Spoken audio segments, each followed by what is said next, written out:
NBK 111 first look చీరకట్టులో గంభీరంగా చందమామ బాలయ్య మూవీలో powerful role Narasimhan Nandamuri Balakrishna mass చిత్రాల దర్శకుడు గోపీచంద్ మల్లేని కాంబినేషన్లో ఎంతో ప్రతిష్టాత్మకంగా తెరకెక్కుతున్న latest crazy action entertainer NBK 111 గతంలో వీరిద్దరి కలయికలో వచ్చిన వీరసింహారెడ్డి బాక్సాఫీస్ వద్ద ఘన విజయం సాధించడంతో ఈ సరికొత్త ప్రాజెక్టుపై అనౌన్స్మెంట్ నుంచి అంచనాలు ఆకాశాన్ని తాకాయి. ప్రస్తుతం శరవేగంగా షూటింగ్ జరుపుకుంటున్న ఈ మూవీ నుండి చిత్ర యూనిట్ ఒక అదిరిపోయే అప్డేట్ను విడుదల చేసింది. ఈ సినిమాలో ప్రధాన కథానాయికగా నటిస్తున్న కాజల్ అగర్వాల్ పుట్టినరోజు సందర్భంగా చిత్ర బృందం ఆమె ఫస్ట్ లుక్ పోస్టర్లు విడుదల చేసింది. All eyes on her, every storm has a reason అనే ఆసక్తికరమైన క్యాప్షన్లతో వచ్చిన ఈ పోస్టర్లో కాజల్ చీరకట్టు కళ్ళజోడు ధరించి గంభీరమైన ఆఫీసర్ లుక్తో కనిపిస్తూ ఆకట్టుకుంటున్నారు.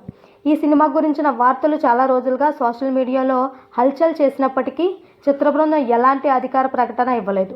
తాజాగా బర్త్డే పోస్టర్ను వదలడంతో కాజల్ ఎంట్రీని మేకర్స్ ఖరారు చేసినట్లయింది.